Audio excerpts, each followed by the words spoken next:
Là, je vais conclure cette session. Maintenant, on va aborder la session des finances. Merci encore les panélistes pour les discussions et les échanges. Et comme on vous l'a dit, continuez à poser des questions en ligne, questions dans la boîte de dialogue, et on va répondre plus tard. Merci beaucoup. Donc, je vais présenter la présentation. Je vais mettre sur l'écran la présentation.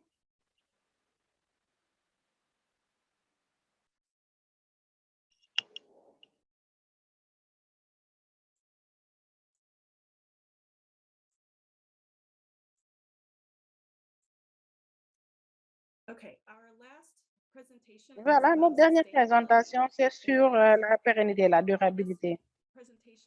Et pour cela, nous avons Dr. Neil Hausman, qui est de la Fondation Bill et Melinda Gates. C'est un responsable chargé de programme principal et il travaille dans les objectifs de programme dans les programmes d'agriculture et également travaille avec en Afrique subsaharienne et en Asie, et il est formé en biologie et génétique.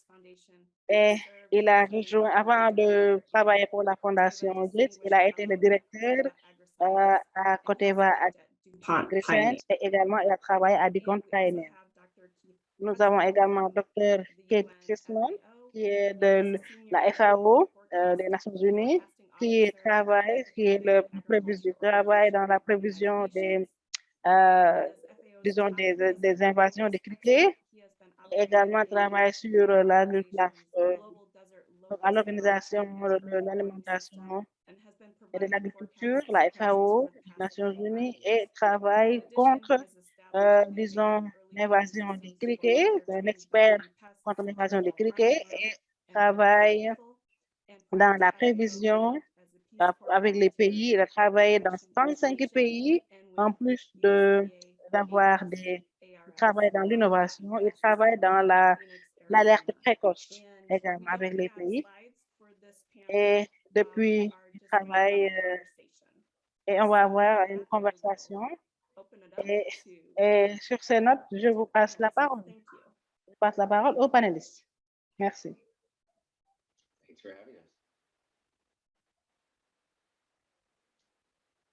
Thank you very much, Calista. Neil, do you want to go ahead? Merci beaucoup. Yeah. Ok, allez-y, voulez-vous commencer? Je vais commencer par une petite définition de ce que signifie la pérennité, la durabilité dans ce contexte. Pour mettre en face avec les présentations, pour montrer la valeur de la communication. Pour moi, je vais définir cela. Pour moi, je vais définir la communication comme un bon moyen de commencer et de terminer quelque chose. Dans ce cas, pensez en pensant à toute chose qui peut être élaborée. C'est important d'avoir un impact. Il faut qu'il y ait de la valeur, de l'importance pour les communautés. Parce que certains disent, des fois, si vous avez un produit, par exemple, qui a un impact positif, dans ce cas, ça ne disparaît pas, le produit va rester. Mais si un produit n'a pas d'intérêt, n'a pas d'impact, le produit va disparaître, ne va pas durer, et ça veut dire que c'est négatif. Mais si un projet, la plupart du temps, et une fois que ça disparaît, vous n'avez plus l'opportunité de savoir ce qui s'est passé avant. Et ça veut dire que même si c'est un avantage de très court terme. Donc, c'est pourquoi vous devez être très prudent sur comment nous élaborons un plan de communication pérenne. Et assurez-vous qu'on n'a pas seulement le plan de communication ne sert pas seulement le présent, mais qui va également prendre en compte le futur. Et c'est un système utile, fiable et pérenne qui sera toujours là et qui va toujours être intéressant pour tout le monde, pour la communauté. Et surtout, ce que nous faisons en général dans le développement international et les projets, et une fois que En général, quand le projet finit, quand le projet arrive à son terme et les bailleurs quittent, en général, on oublie ce projet, on oublie les solutions qu'on avait apportées. Donc, c'est pourquoi nous devons y prêter beaucoup d'attention et savoir que ce n'est pas une chose très simple. C'est pas une chose simple. Voilà, donc je vais arrêter PIF, je vais demander à PIF votre point de vue là-dessus. Que vous, à votre avis, que signifie la pérennité? Ou bien, à quoi ressemble la pérennité? Donc, pour moi, c'est toujours dans le processus que vous avez mentionné. Nous, on commence depuis le début. Tout commence depuis le début.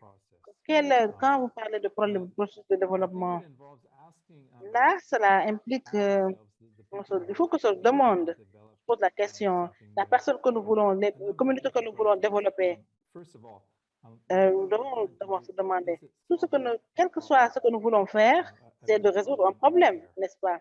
Et parce qu'il y a un gros problème qu'on veut résoudre, qu'on cherche à résoudre. Et la plupart du temps, nous commençons avec le développement, mais là, nous perdons de vue ce que nous faisons. Quand nous perdons de vue ce que nous avions fait, nous revenons tout le temps à la base pour voir qu'est-ce qu'on a essayé de résoudre. Et c'est pourquoi nous avons besoin d'applications des données pour les plannings. Et un autre aspect assez important qui va bénéficier de ce que vous avez développé. Est-ce que, par exemple, l'exemple des applications ou des outils, qui va utiliser ces applications ou ces outils? À qui cela profite? Et si vous posez aux communautés de l'utiliser, pourquoi elles devraient l'utiliser? Donc, il faudrait qu'il y ait un avantage pour ces communautés pour qu'elles puissent l'utiliser. Et parce que s'ils n'y voient aucun intérêt, ils vont arrêter de l'utiliser, elles vont arrêter les communautés.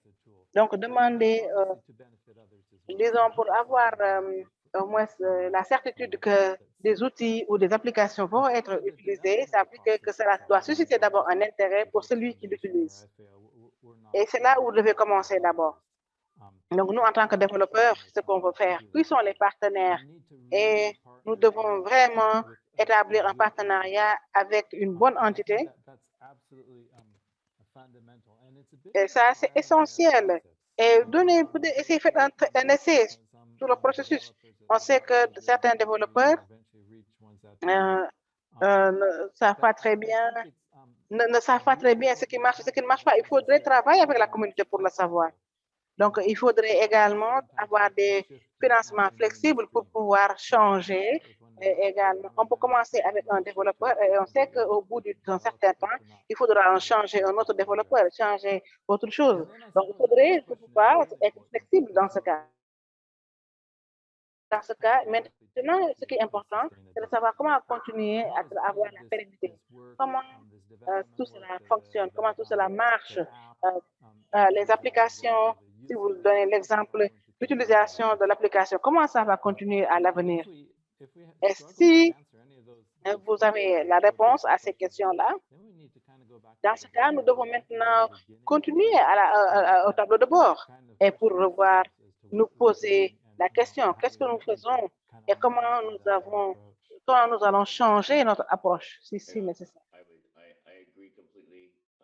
Moi, je suis entièrement en phase avec vous, je suis entièrement d'accord, surtout quand vous dites que il faut bien définir, bien clairement, pour qui utilise les outils que nous développons pour les applications et pourquoi ça existe. Si vous élaborez quelque chose, quels sont les critères? Mais ce n'est pas que vous développez quelque chose et vous le laissez juste là-bas, vous battez. Non, il faudrait vous assurer qu'il y a l'appropriation. Ce n'est pas seulement d'avoir, par exemple, si vous êtes dans un projet, ce n'est pas pour avoir un très joli téléphone portable pour vous connecter, ce n'est pas ça. Mais dans la pratique, il faut savoir. Mais si vous avez un joli téléphone qui ne peut rien faire en pratique, ça ne sert à rien. Donc, mieux vaut savoir qui utilise votre produit et à quelle fin. À quelle fin? Dans ce cas, qu'est-ce que ça apporte dans le processus de développement? Donc, en réfléchissant à ces points-là, dans ce cas, vous pouvez savoir, en tant qu'utilisateur final, pouvez savoir si ça va l'intéresser ou si ça va marcher. Et si vous collectez des données, par exemple, vous pouvez, vous avez assez de données, par exemple. Et d'autres cas, si la situation change, vous avez besoin de mise à jour de ces données. Surtout avec les changements climatiques où il y a beaucoup de variabilité, beaucoup de variabilité du climat. Donc, il faudrait tout le temps que ces informations soient mises à jour. Et il faudrait bien savoir quels sont les problèmes, surtout en pensant, réfléchissant, comment est-ce qu'on peut répondre et résoudre cela. Il faudrait à tout moment qu'on sache s'arrêter, réfléchir, poser des questions, revoir les choses, pour nous assurer que nous sommes en train de développer des solutions pour résoudre le problème. Là, je voudrais partager un exemple, une anecdote, pour voir comment nous apprenons de nos échecs, par exemple.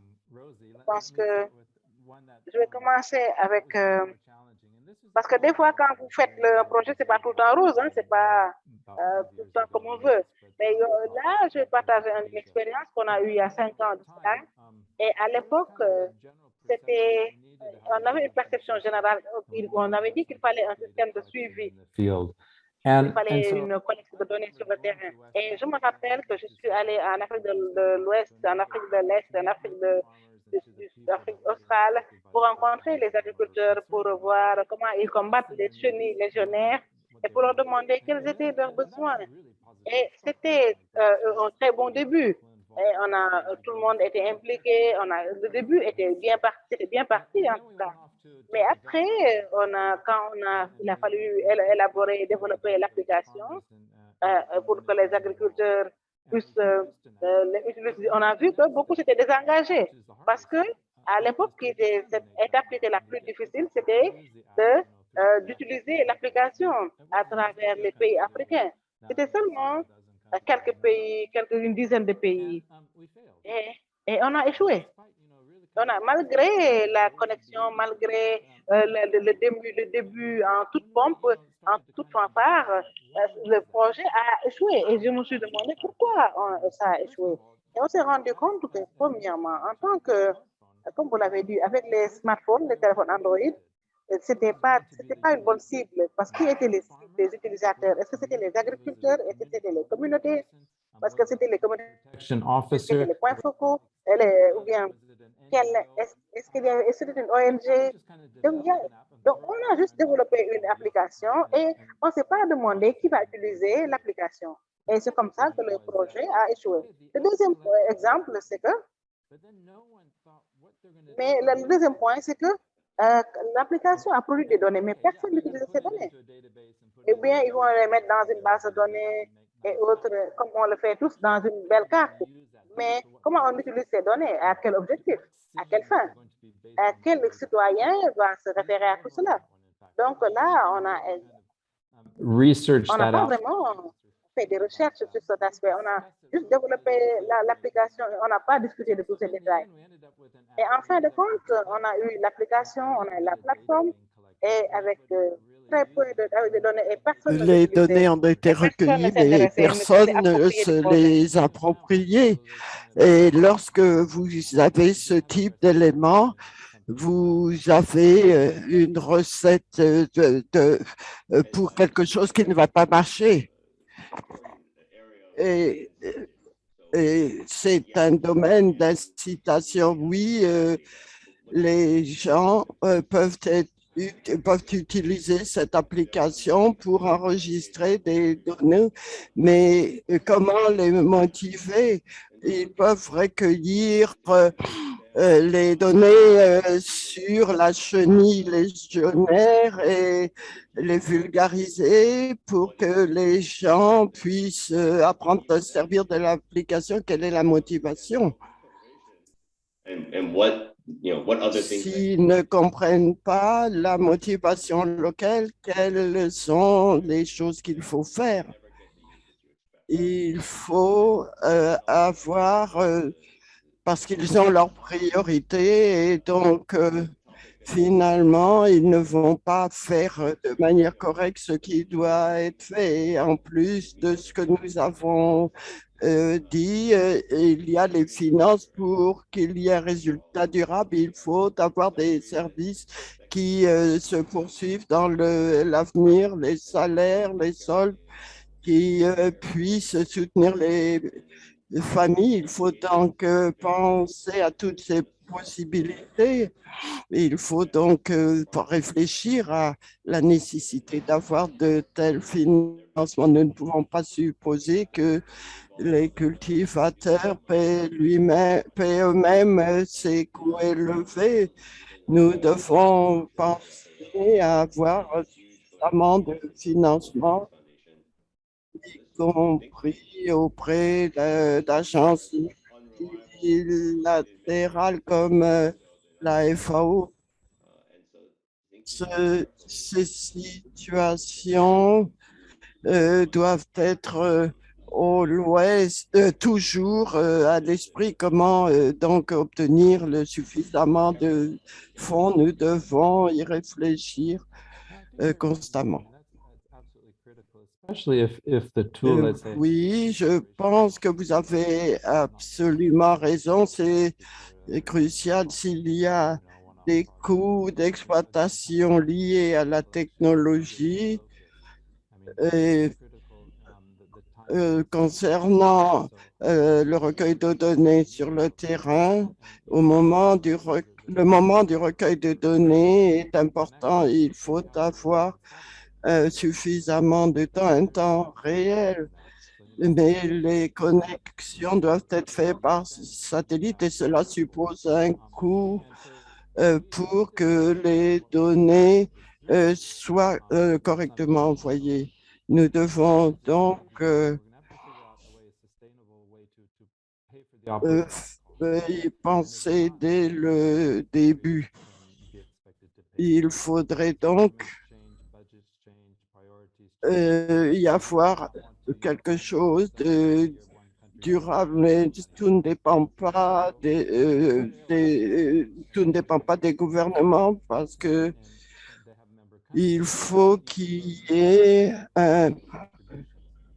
suffisamment de possibilités financières pour ces gouvernements et pour financer donc le coût, par exemple, grâce à un fonds fiduciaire.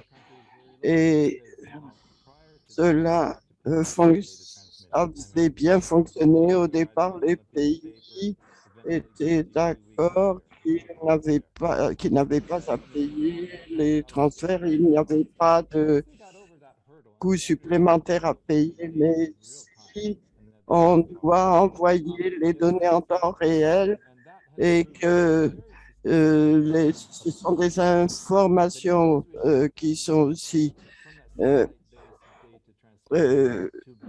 différentes. Il faut toujours penser au fait que le projet doit être pérennisé. On peut penser au iPhone, par exemple. Si les coûts satellitaires sont trop élevés, il y a ces téléphones qui peuvent être utilisés. Ça peut coûter 10 à 15 dollars par mois. Et bien sûr, si le paiement n'est pas fait, ils peuvent bloquer l'utilisateur. Par exemple, si nous recevons des fonds de la FAO, du gouvernement, pour fournir ce service aux utilisateurs sous forme de crédit pour envier des données, c'est accessible. Ce type d'aspect doit être pris en compte sérieusement et dès le démarrage de tout projet de développement. Un des défis à relever, c'est que très souvent, on ne peut anticiper ou prévoir les de tels coûts. Par exemple, pour la chenille légionnaire, dès le départ, nous devons prendre en compte ces frais parce que sinon, ça met en péril le projet. Il faut être donc très prudent dès le début, comme nous l'avons dit, concernant l'importance de l'utilisateur final. Il y a toujours des coûts d'entretien pour avoir toujours du bon matériel. Ce sont là des défis à relever. Et l'emmagasinage des données doit être également pris en compte. Mais il faut tenir compte des frais d'entretien.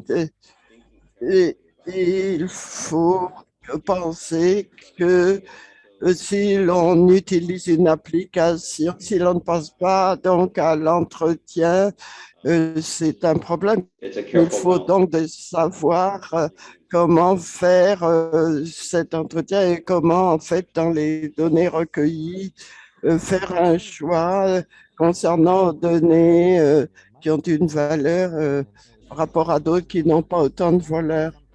Et concernant les finances, il faut être souple à cet égard parce que parfois, le département de financement interne à la FAO n'est pas toujours très souple. Et si vous travaillez avec un bailleur de fonds qui est souple, il comprend ce type de besoin et très souvent, il s'agit de partager. On ne suppose pas que les bons bailleurs sont souples, mais parce que suppose toujours qu'ils vont tout financer, mais il peut y avoir un financement. Parfois, dans les programmes de développement, il faut actualiser et retirer ce qui n'est pas nécessaire. Et il y a un autre aspect qui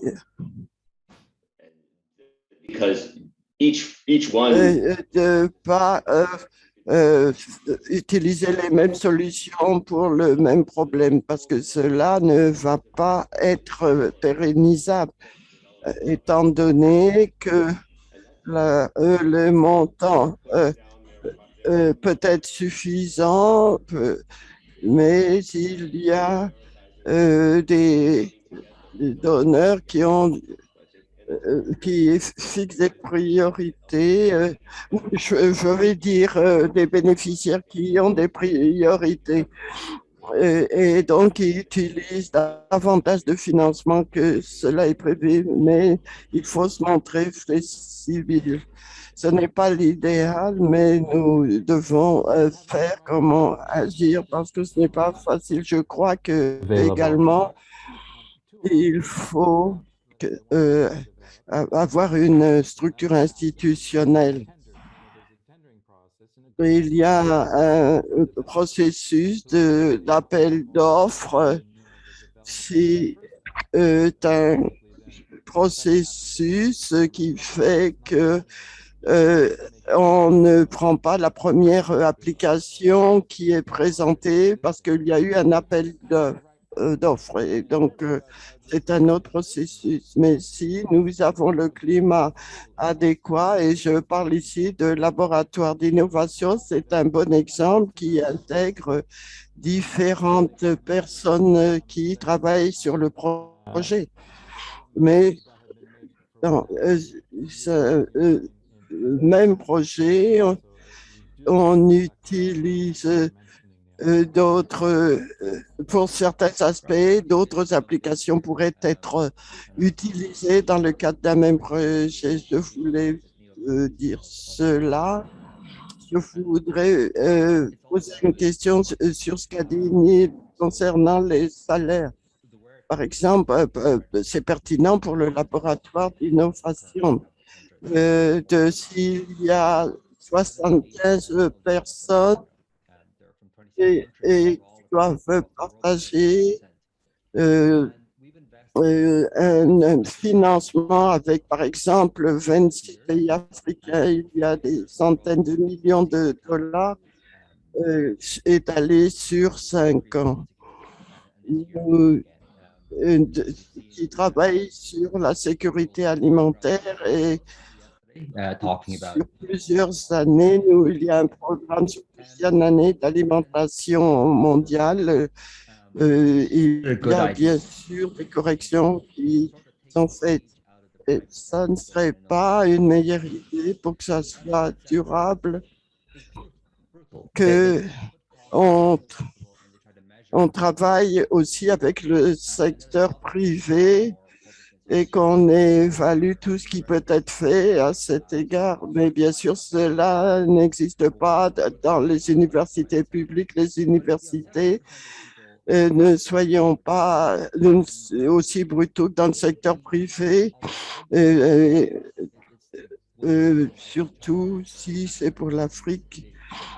Donc, le 10% d'un travailleur chinois pour nous, 12 dollars ou 20 dollars, avec le coût de planification des données et le pourcentage pris dans le financement du projet revient à 6 000. Et il faut, par exemple, pour quelqu'un qui travaille sur un super ordinateur, qui passe 5 jours de la semaine à travailler, et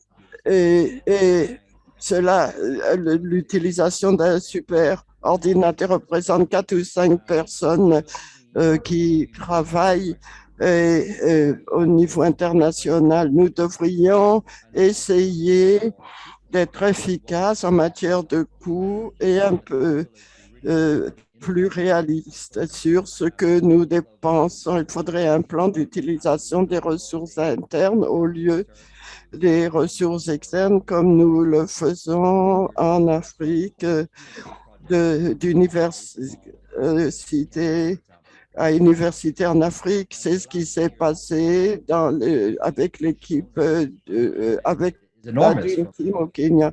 Avec les années, ils nous ont montré qu'il y a un énorme avantage à faire ce choix parce que nous avons tout validé de cette manière la question et que nous voulons pérenniser. Mais vos commentaires sur les changements intervenus dans un système décentralisé pour le rendre rentable en travaillant avec des jeunes du continent africain. Si les personnes arrivent à un niveau plus élevé en utilisant un système satellitaire, je voudrais dire que je viens des entreprises industrielles. Il est difficile de prendre constamment des décisions. Je parle de l'application qui est difficilement utilisable par certains utilisateurs. Et donc, si nous le remplaçons, il faut tenir compte aussi des besoins locaux. Et bien sûr, il y a l'exercice de réduction des coûts annuels. Cela est fait de manière routinière. C'est compliqué, mais c'est nécessaire. Mais pour changer le cours des événements et être toujours, tenir toujours compte des réalités et des besoins du jour et voir comment progresser de la meilleure manière possible. Et j'ai vu, je suis d'accord que à la Fondation Gates, nous avons les tableaux qu'il faut, mais ce dont nous avons besoin,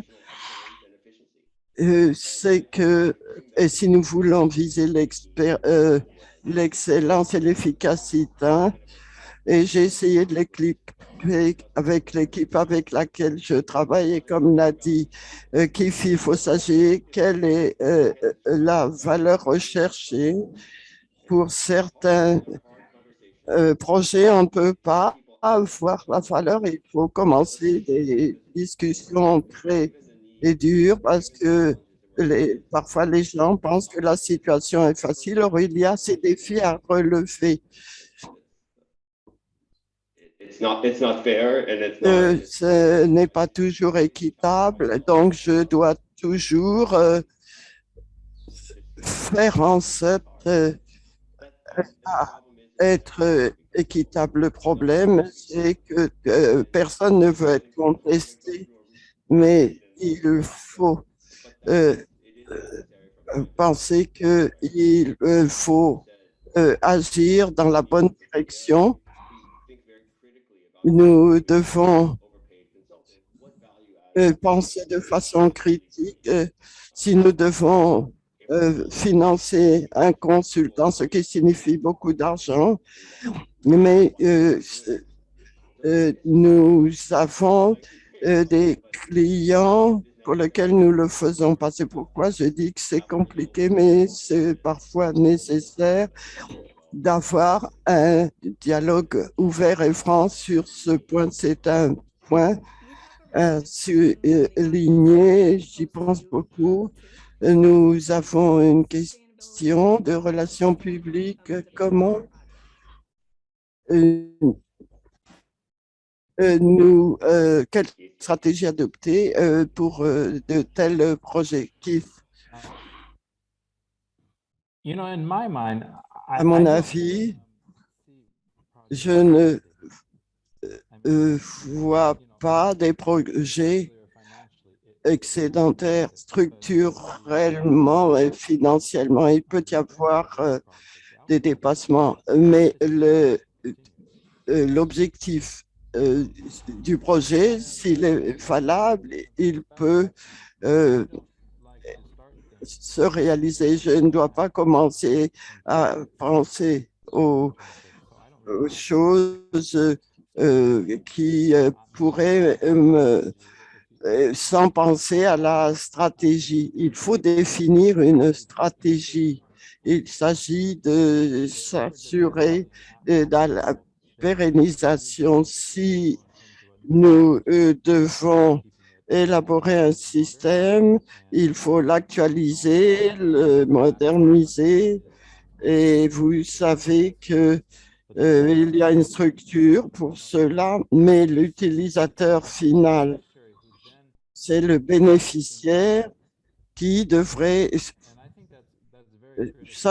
s'approprier le projet. C'est crucial. Lorsque nous avons des projets, il y a une phase de développement du projet parce que il faut se dire que le travail se termine parce que les financements ne sont plus là.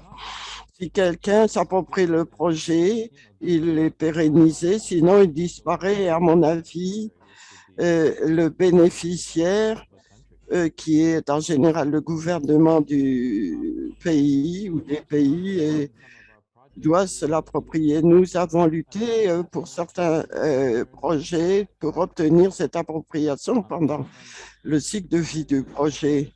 Et lorsqu'on commence à poser des questions et on lance des défis concernant les fondamentaux du projet, si ces fondamentaux sont solides ou non. Mais je vois deux choses. Une des crises, comme un passage de témoin partagé, en fait, le projet. Il s'agit donc d'avoir de bien planifier et d'entrer toutes les informations nécessaires. Parfois, notre partenaire peut être la FAO qui va poursuivre le travail, qui n'a plus besoin d'un financement. Donc, c'est la stratégie de sortie qui est en quelque sorte un passage de témoin, mais le projet n'a pas besoin de cela ou s'il n'y a plus de financement, il faut prévoir très souvent cette situation qu'il faut donc mettre fin au projet de façon à ce qu'il n'y ait pas un impact négatif immédiat. Et pour revenir aux dernières présentations qui ont été ouvertes et transparentes, quelles valeurs avons-nous perçues et lorsque nous arrivons au terme du financement, une décision doit être prise. Il s'agit donc de prendre des décisions indépendantes pour ne pas avoir des ramifications négatives. Donc, merci Martine. Vous aviez voulu prendre la parole concernant les questions et réponses. Oui, j'avais une question qui a été largement discutée ici. Si vous penchez sur la mission des projets, c'est la sécurité alimentaire, bien sûr.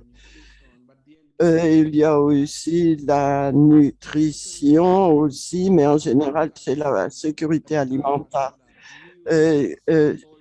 Mais si vous pensez sur cela, sur quel aspect du projet est-il mieux d'envoyer le financement? Il y a des institutions. Si vous élaborez des nouvelles variétés culturelles, il faut attendre 10 ans pour avoir des résultats crédibles et dans certains cas, ça prend 4 ou 5 ans. La plupart de nos projets sont limités dans le temps. Comment aligner le financement des projets sur la réalité du terrain? Et si, par exemple, la fondation Bill Gates vous financez de nouveaux projets et c'est à partir des résultats obtenus de réussite d'anciens projets. Nous parlons de pérennisation dans cet espace où nous entrevoyons cette pérennisation en matière de commercialisation avec l'aide du secteur privé. Les utilisateurs ciblés doivent utiliser en grande majorité la technologie, mais peut-être qu'ils ne sont pas capables de s'adapter à cela. Bien sûr, il faut chercher de nouvelles ressources pour ces projets. Je voudrais savoir comment vous tenez compte de cela, étant donné qu'il y a de nouveaux acteurs dans l'industrie et vous pouvez, à partir d'histoires de ressources, agir.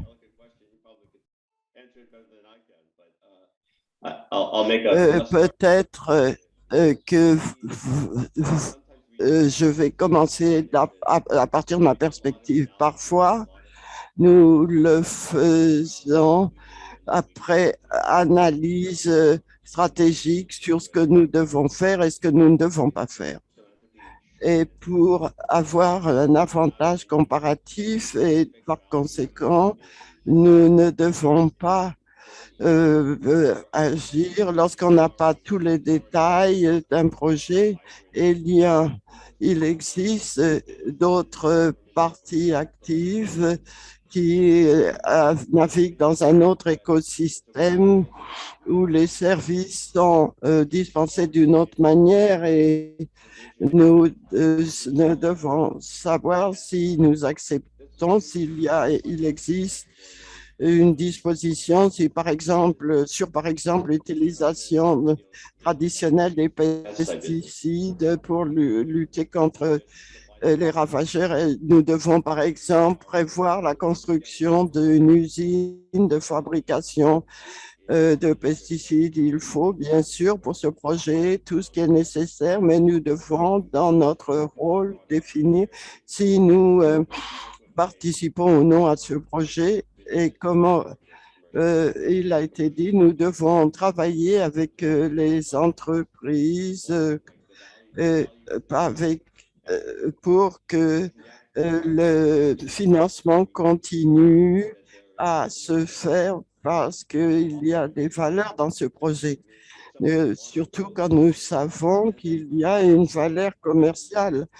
Nous voulons qu'il y ait ce type d'activité. Pour cela, nous devons réduire les coûts et montrer en termes techniques ce qui peut être fait et planifier de façon interne ce qui est possible et si nous pouvons continuer à travailler ou non sur ce projet. Et nous devons, avec des associés, voir si nous comprenons vraiment la valeur de ce que nous faisons et cela très tôt au début du projet pour qu'il fonctionne. Et sinon, le laisser à d'autres associés et nous mettre d'accord entre associés. Si nous travaillons par exemple avec une multinationale de Suisse, très souvent, il n'y aura pas de prévision de pérennisation. Il faut savoir ce qu'il faut faire et c'est pourquoi il faut construire un modèle tenant compte des défis à relever dans le pays. C'est pourquoi il est important quant à la viabilité ou à la pérennisation de projets. C'est difficile de le faire, par exemple, à partir de Seattle, État de Washington. Nous devons progresser pour faire au mieux lorsque nous pensons en termes de pérennisation. Très bien, merci.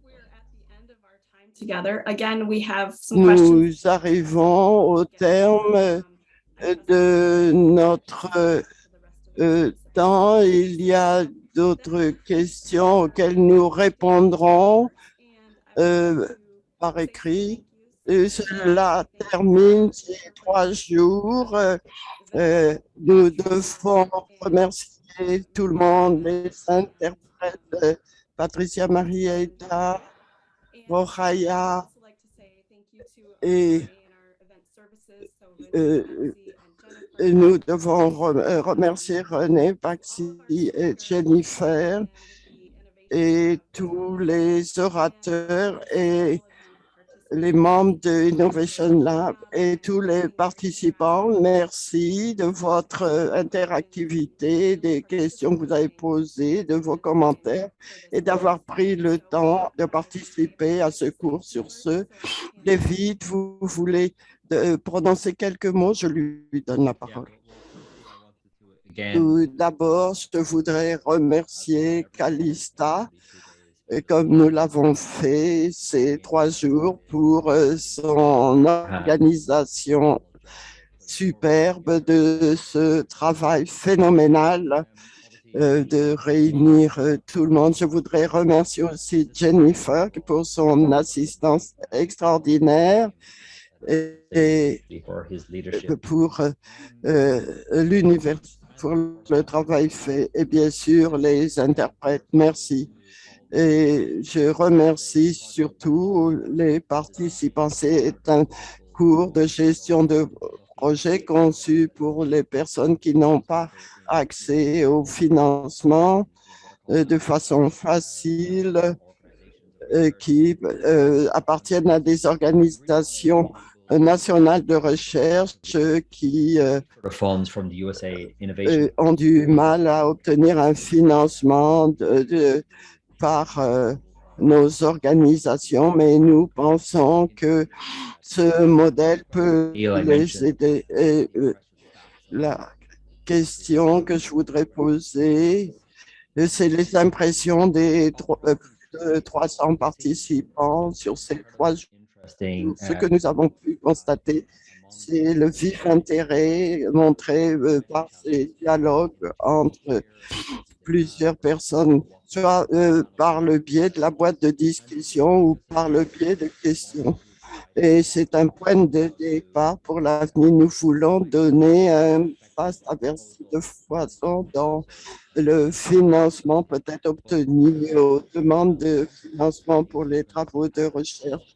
Nous voulons que ce contenu soit utile. Bien sûr, tout dépend des demandes que vous nous adressez. Et il faut que les discussions se poursuivent entre nous tous. Je suis très impressionné par ce qui est fait, la participation à partir de l'Amérique centrale, de l'Asie, mais surtout de l'Afrique. Tout ce que nous avons entendu de ces discussions est un renforcement de tout cela. C'est formidable. Merci beaucoup, beaucoup. Et j'espère que nous allons poursuivre nos discussions. Merci à tous ceux qui sont impliqués à partir de Penn State, de Innovation Lab et tous les autres. Nous reviendrons très bientôt et merci beaucoup. Nous reconnaissons que c'est les Journées de l'Afrique. C'est un groupe phénoménal de personnes qui célèbrent l'Afrique. Merci beaucoup. Au revoir.